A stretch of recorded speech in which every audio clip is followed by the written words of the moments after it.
So a while back I made a video where I basically played Mathematically Correct Sett, and it was pretty good. There's just one problem. I didn't actually one-shot anyone. No, the most damage I did was about 1,000, and to be frank, that's not even half of what you can do with this build. So today, we're gonna fix that. So I do have a couple changes to the build.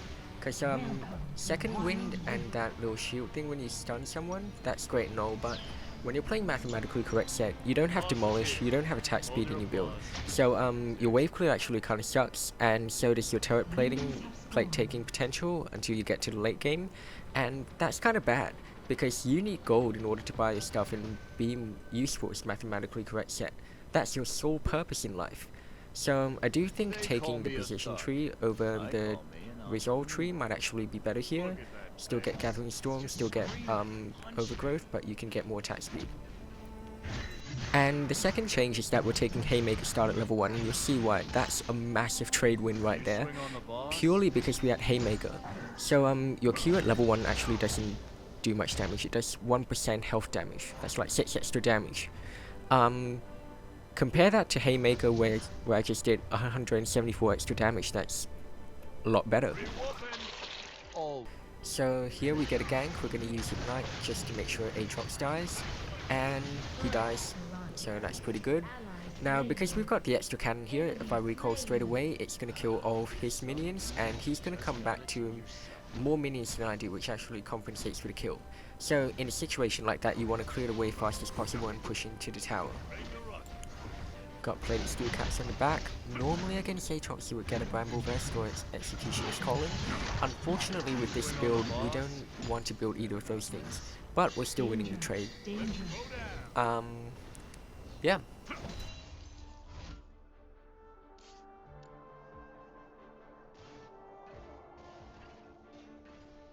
Hey, wanna know what this Aatrox and a baseball player have in common?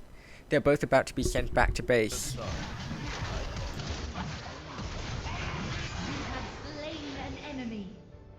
Now here's the opposite situation from before. Instead of having too many minions, we've got too few minions, and that means, if I recall right now, they're gonna push all the way under my tower and probably all die. Plus, a little bit of extra gold goes a long way when you're playing this build, and here, he does stop me recalling. However, as long as he's here, he's not attacking Dragon, and our team's playing a 4v4, so that's still pretty good. Unfortunately, my lack of items is starting to hold me, and you can see here without the Executioner's Calling of Thornmail, Aatrox is doing a lot of damage. When you have ult, you want to try and ult him towards your turret whenever possible, otherwise you're gonna get in the middle of his minions and take way more damage. Neither of us really won that fight, however, so with the laning phase pretty much finished, we're gonna get Rift held, and equal towers. We didn't exactly play too well, you can see the score is 9 to 10. However, that's basically it. I'm not going to go Hullbreaker and push the side lane because our team is frankly not really winning these team fights. So the strategy from here is just keep farming, keep killing people whenever possible, and once I have 2 items, I'm going to be able to start killing people with true damage. So I wouldn't exactly say we're winning here because we're not winning, but ever since they added Elder Dragon and Baron to spawn at like more similar times, it's actually really easy to get a comeback if you manage to kill whoever's carrying the enemy team and they all sort of crumble and collapse. And that's what you have to try and do here, unless you want to give up. There are basically 2 things that can make us win this game. 1, the fact that Twitch is relatively fed, and 2, their jungler is an Evelyn who can be locked down and killed pretty easily. So right here we're gonna push the wave up top, see if we can grab some turret gold there. We don't have any vision on Baron, so it's really important we try and get Elder here. Yasuo pretty much gets assassinated, but Evelyn is really low.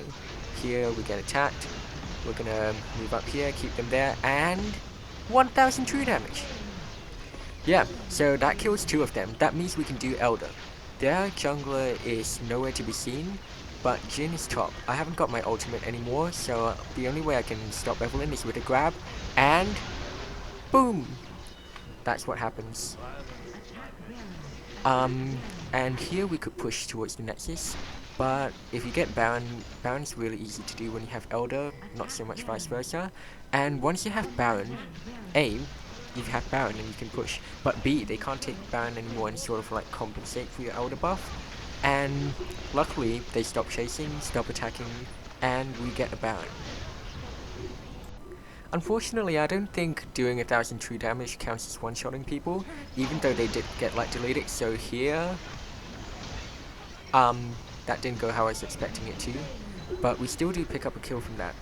I'm really low, so I'm gonna go back, even though we've got both Baron and Elder, because this build has no magic resistance whatsoever when you're grouped up, and that means everyone's gonna hold breaker. So all I have to do is hope they don't end and see if I can get another one-shot. Come on, Sett, run faster, run faster. Maybe I should have bought teleport. Alright. No! Alright, third time's the charm, right?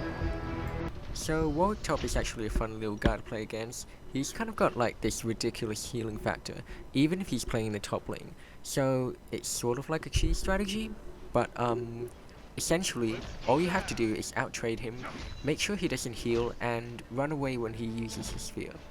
So again, we go Haymaker at the start. He's smart enough to not attack me yet, however if he eventually has to, and boom, free Haymaker. Now he is quite low here, he could get the honey fruit. We don't actually know where the enemy jungler is, but I'm thinking of trying to flash E and get him. Turns out I didn't actually need to flash. He comes up to hit the minions because he has to. We're gonna hit that. And I could have flashed in there to kill him with the Haymaker, but I didn't want to risk getting hit. Still killed him, so that's great. What's not so great is our bot lane getting ganked, but we'll worry about that later. The really good news about bot lane getting ganked is that it means Vi is not coming top, so we're free to take as many minions and turret plates as we want until Warwick gets back. If you're not taking as many turret plates and stuff when you know the enemy jungler is somewhere else, you're putting yourself at a disadvantage really. Now, while part of playing this game is to make sure you get as much gold as possible, one thing you can do is make sure the enemy gets as little gold as possible. So that's what we're doing here. You can see our minions are dying pretty solidly, and Warwick hasn't had the chance to come up to us and attack, because he knows that if he does, we're gonna hit him and we're gonna win the trade or kill him again. Just like that. And another thing there you can see is we're using flash ult combo, but also more importantly, we're using our E to make sure he couldn't dodge our Haymaker. And that's really important as well. Little mechanical combo there. Vi is missing again, but she's probably going to gank bot again because she has a penchant for doing that. And that means we can, you know, get a little bit more turret plate here.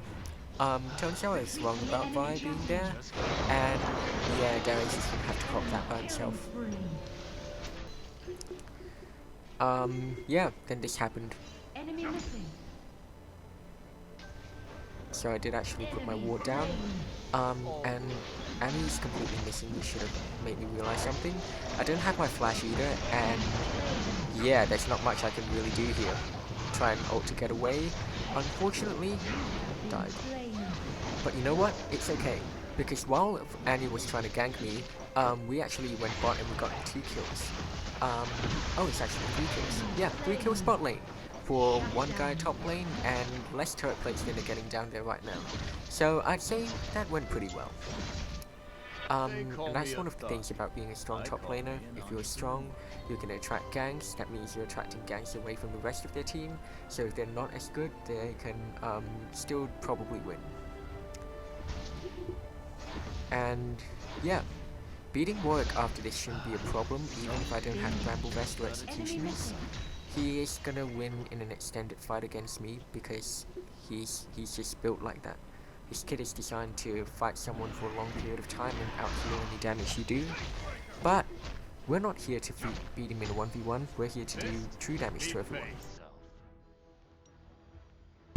Now, one of the reasons it's actually kind of hard to get a really high true damage one-shot is, well, first of all, you have to not die before then, but you also have to not win before then, because it only happens late game.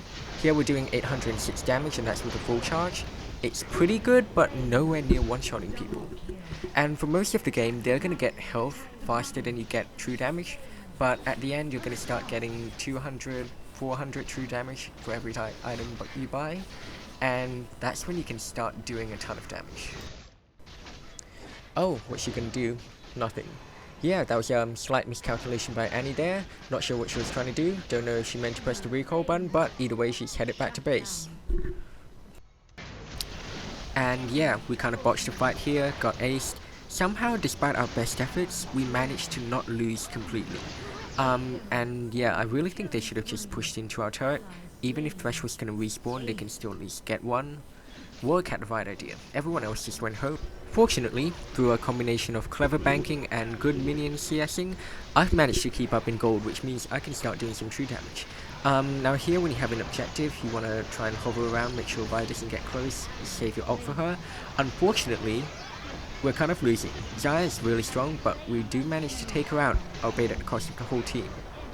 Unfortunately for them, Darius is still alive, and unfortunately for us now, Darius is dead.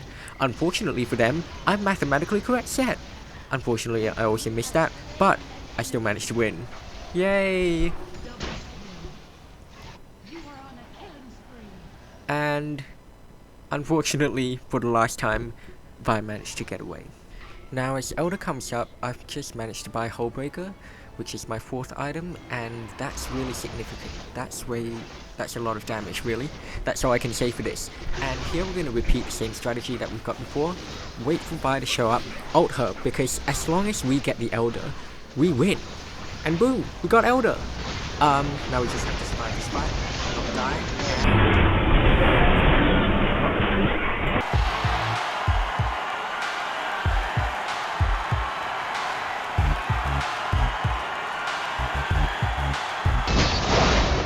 So, after 3 grueling games, we finally managed to one-shot someone doing almost 2,000 true damage. I'd say that's a pretty good outcome.